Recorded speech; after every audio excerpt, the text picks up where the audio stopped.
Assalamualaikum warahmatullahi wabarakatuh. Halo teman-teman. Puji syukur kita panjatkan kepada Tuhan Yang Maha Esa karena sudah memberikan kesempatan kepada kita semua untuk bernapas sampai saat ini. Sebelumnya, saya mengucapkan terima kasih kepada Bapak Muhammad Asyim Asari Eskom selaku guru pembimbing desain komunikasi visual. Dan juga saya mengucapkan terima kasih kepada teman-teman saya karena sudah mau bekerja sama dalam presentasi ini. Dan juga saya mengucapkan terima kasih kepada kalian semua karena sudah mau menonton video ini. Saya, Cinta Cindy Naura, yang akan bertugas sebagai moderator yang akan memoderasikan kelompok 1 kali ini. Kelompok 1 ini akan mempresentasikan profil teknopreneur peluang usaha dan pekerjaan atau profesi bidang desain komunikasi visual. Tentunya pada kesempatan ini saya tidak sendirian loh teman-teman, karena saya ditemani oleh rekan-rekan saya yaitu Risti sebagai ketua, Kezia sebagai notulen, Alfahira dan Anggi sebagai anggota. Dan saya sendiri, Cinta Cindy Naura, yang akan bertugas sebagai moderator yang akan memoderasikan kelompok 1 ini.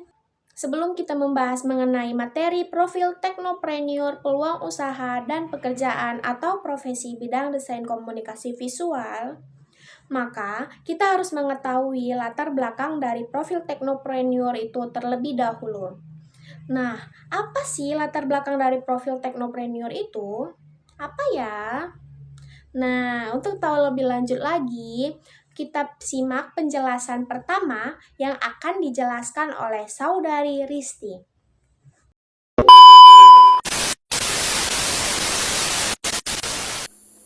Sebelumnya, terima kasih kepada moderator karena telah memberikan saya kesempatan untuk menjelaskan materi tentang pendahuluan. Teknopreneur yang terbagi menjadi 5. Latar belakang profil teknopreneur adalah seorang pengusaha yang menggabungkan teknologi dengan kewirausahaan untuk menciptakan produk, layanan, atau solusi baru yang inovatif dan dapat diterima oleh pasar. Teknopreneur ini berasal dari gabungan kata teknologi dan entrepreneur. Seorang teknopreneur biasanya memiliki pengetahuan yang kuat dalam bidang teknologi dan menggunakannya untuk mengidentifikasi peluang bisnis yang dapat membawa perubahan signifikan di industri tertentu. Oke, kita masuk ke poin kedua, yaitu rumusan masalah. Rumusan masalah itu terbagi menjadi 7. Yang pertama, bagaimana karakteristik dan keterampilan yang dimiliki oleh seorang teknopreneur dalam mengelola bisnis berbasis teknologi. Poin kedua, apa saja tantangan yang dihadapi teknopreneur dalam mengembangkan usaha berbasis teknologi dan era digital. Poin ketiga, yaitu faktor-faktor apa saja yang mendorong kesuksesan seorang teknopreneur di pasar yang sangat kompetitif. Yang keempat, peluang usaha di bidang desain komunikasi visual. Poin kelima, apa saja peluang usaha yang dapat dikembangkan oleh seorang desainer komunikasi visual di era digital saat ini. Keenam, bagaimana tren teknologi dan media sosial mempengaruhi perkembangan bisnis desain komunikasi visual. Masuk ke poin ketujuh, apa hambatan yang dihadapi dalam menciptakan peluang usaha yang berkelanjutan dalam bidang desain komunikasi. Menjelaskan pengertian teknopreneur dan karakteristik yang membedakannya dengan pengusaha tradisional. Yang kedua, peluang usaha. Peluang usaha mengidentifikasi dan menganalisis peluang usaha yang dapat dikembangkan dalam bidang desain komunikasi visual. Kita masuk ke poin ketiga, yaitu pekerjaan dan profesi di bidang desain komunikasi visual. Menjabarkan berbagai jenis profesi yang ada dalam bidang desain komunikasi visual seperti desainer grafis, ilustrator, motion graphic designer, dan poin keempat yaitu tujuan penelitian. Tujuan penelitian itu untuk mengidentifikasi karakteristik dan kemampuan yang dimiliki oleh teknopreneur yang beroperasi di sektor desain komunikasi visual. Nah, kita masuk ke 5, penelitian. Manfaat penelitian itu terbagi menjadi 4. Yang pertama, manfaat untuk pengembangan pendidikan atau pelatihan. Yang kedua, manfaat untuk masyarakat dan industri kreatif. Yang ketiga, manfaat bagi pengambilan kebijakan. Yang keempat, yaitu manfaat untuk pencari kerja dan profesional desain. Sekian, terima kasih. Hanya itu yang bisa saya sampaikan. Jika ada salah kata, saya mohon maaf. Saya kembalikan ke moderator. Sekian, terima kasih. Terima kasih untuk Saudari Risti karena sudah menjelaskan apa itu latar belakang profil teknopreneur, peluang usaha, dan pekerjaan atau profesi bidang desain komunikasi visual. Setelah mendengarkan penjelasan dari Risti, apakah kalian sudah mengerti apa itu profil teknopreneur? Jika kalian belum mengerti, maka kalian bisa mengulang video ini. Jika kalian sudah mengerti, kita lanjut. Selanjutnya, kita akan masuk pada pembahasan materi kita, yaitu pengertian teknopreneur. Apakah kalian mengetahui apa itu teknopreneur? Nah, pasti kalian belum mengetahui kan teman-teman? Maka dari itu, kita akan simak penjelasan dari Saudari Anggi. Nainsan mata kadis main seng. Oke, sebelumnya saya ingin berterima kasih kepada moderator karena telah memberikan saya kesempatan untuk menjelaskan materi tentang teknikpreneur dan kewirausahaan menurut para ahli. Nah, di sini yang pertama saya akan bahas adalah apa itu teknikpreneur. Nah, teknikpreneur itu adalah kemampuan yang wajib kita miliki karena itu sangat penting untuk peluang ekonomi. Nah, gimana sih caranya memanfaatkan kewirausahaan berbasis teknologi? Nah, caranya itu ada banyak. Contohnya seperti kita bisa menjadi desainer grafis, fotografer, ilustrator, dan animator.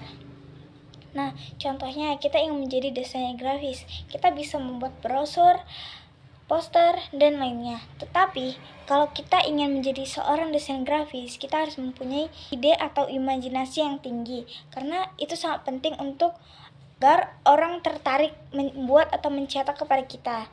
Nah, kita lanjut ke materi pembahasan yang kedua. Di sini saya akan membahas kewirausahaan menurut para ahli. Nah, ada 5. Yang pertama ada Richard Cantillon 1775. Kalau menurut Richard Cantillon, kewirausahaan itu adalah seseorang yang bekerja sendiri atau self-employment, yang misalnya kita membeli barang dengan harga yang murah dan kita akan menjualnya lagi dengan harga yang tidak menentu. Contohnya seperti kita membeli bedak ini dengan harga yang murah dan kita akan menjualnya dengan harga yang tinggi. Nah, yang kedua ada Jean Baptiste 1816. Nah, kalau menurut Jean Baptiste, kewirausahaan itu adalah agen yang menyatukan berbagai alat-alat produksi dan menentukan nilai yang kita produksi. Nah, yang ketiga ada Ahmad Sanusi 1944. Kalau menurut Ahmad Sanusi, kewirausahaan itu adalah nilai yang diwujudkan dalam perilaku, dasar tujuan, trik, proses, dan hasil bisnis. Nah, yang keempat ada Raymond 1945. Kalau menurut Raymond 1945, kewirausahaan itu adalah seorang inovatif, kreatif, dan mampu menunjukkan kreativitasnya. Nah, yang kelima ada Joseph Schumpeter 1934. Nah, kalau menurut Joseph Schumpeter, kewirausahaan itu adalah seseorang yang inovator yang mengimplementasikan perubahan-perubahan di dalam pasar melalui kombinasi-kombinasi baru. Contohnya memperkenalkan produk atau kualitas baru. Nah, itu saja yang bisa saya sampaikan. Jika ada kesalahan kata saya mohon maaf. Sisanya saya kembalikan lagi kepada moderator. Terima kasih.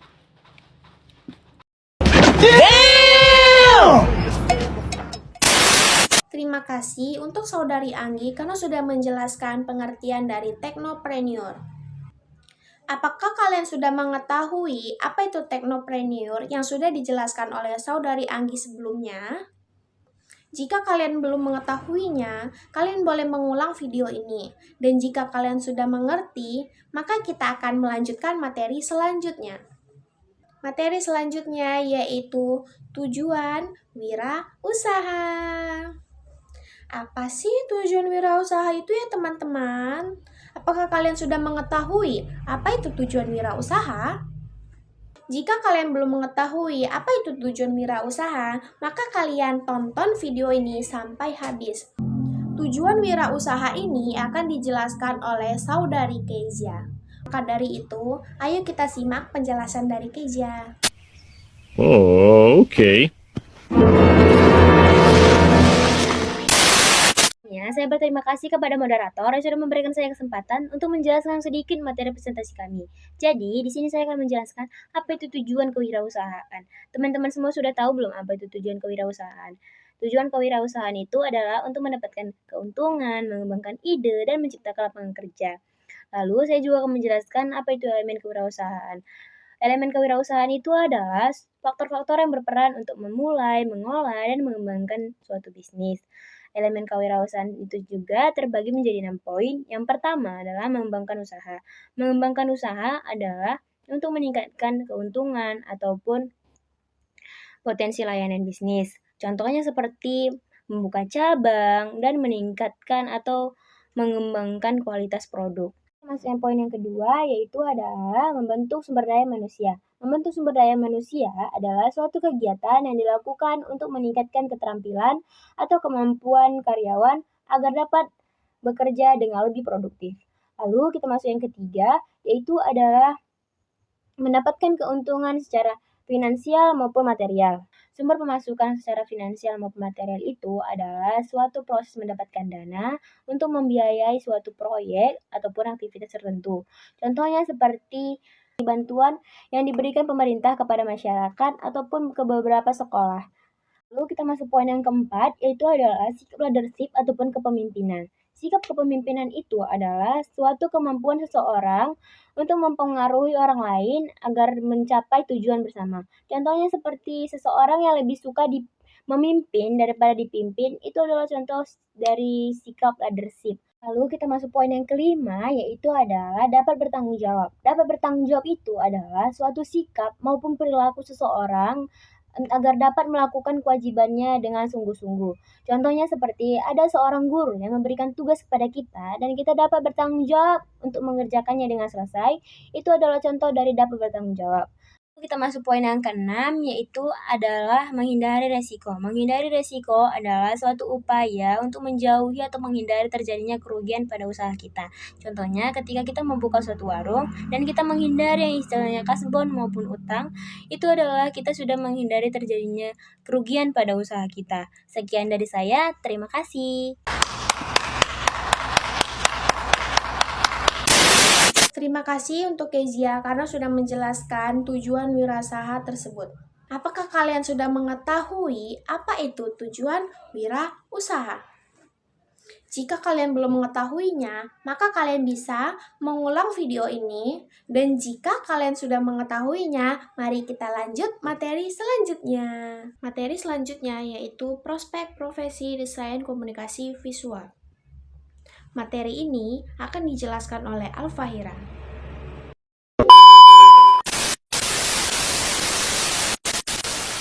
Assalamualaikum warahmatullahi wabarakatuh. Saya Al-Fahira Zahra Syafana. Di sini saya akan mempresentasikan tentang prospek profesi desain komunikasi visual. Oke, sebelumnya saya ingin berterima kasih kepada moderator karena telah memberikan saya kesempatan untuk menjalankan materi tentang prospek profesi desain komunikasi visual. Kalian udah pada tahu belum apa itu prospek profesi desain komunikasi visual? Di sini saya akan menjelaskan apa itu prospek profesi desain komunikasi visual. Jadi, prospek profesi desain komunikasi visual adalah bidang studi yang mempelajari tentang cara mengkomunikasikan pesan atau informasi melalui media visual seperti gambar, warna, tipografi, dan lain-lain. Contohnya ada desain grafis, ilustrator, desainer web, dan lain-lainnya. Di sini terdapat 9 poin. Poin pertama ada ilustrator. Ilustrator adalah seniman yang membuat gambar atau ilustrasi untuk menghiasi atau menjelaskan teks, cerita, atau konsep. Contohnya ilustrator periklanan, komik, dan lain-lain. Yang kedua ada komikus. Komikus adalah seniman yang membuat komik yang disampaikan melalui gambar dan teks, contohnya komik. Yang ketiga ada desainer grafis, adalah seniman yang menggunakan elemen-elemen visual seperti tipografi dan gambar untuk mengkomunikasi pesan atau informasi. Yang keempat ada desainer web, profesi yang dijalankan oleh orang-orang yang membuat desain sebuah website. Yang kelima ada animator. Animator adalah seniman yang membuat gambar atau objek bergerak untuk menciptakan ilusi gerakan. Yang keenam ada fotografer. Fotografer adalah orang yang memiliki keahlian dalam mengambil gambar menggunakan kamera. Contohnya seperti fotografi pernikahan ataupun acara keluarga. Yang ketujuh ada videografer. Videografer adalah orang yang memiliki keahlian dalam membuat konten video seperti film, iklan, dan lain-lain. Contohnya mengarahkan aktor dan kru untuk mencapai hasil yang diinginkan. Yang ke-8 ada editor video, adalah orang yang bertanggung jawab untuk mengedit dan mengfinalisasi konten video. Contohnya mengedit klip video untuk menciptakan alur cerita yang jelas dan menarik. Yang terakhir ada periklanan, adalah suatu bentuk komunikasi yang digunakan oleh perusahaan atau organisasi untuk mempromosikan produk jasa atau ide kepada masyarakat. Contohnya seperti sampo atau iklan yang lain-lainnya. Sekian, terima kasih. Saya kembalikan lagi kepada moderator. Stop it. Get some help. Terima kasih untuk Alfahira karena sudah menjelaskan apa itu prospek profesi desain komunikasi visual. Jika kalian belum mengerti, kalian boleh mengulang video ini. Wah, sudah selesai aja nih materinya.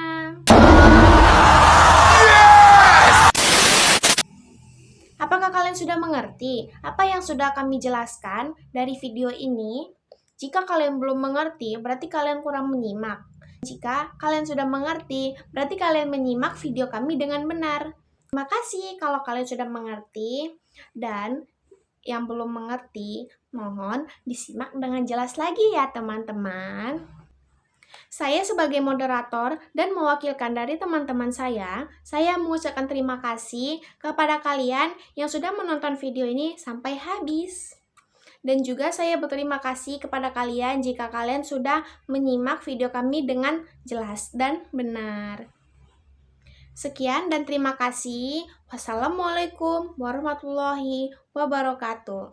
Jangan dilupa like, comment, and subscribe. Sampai jumpa.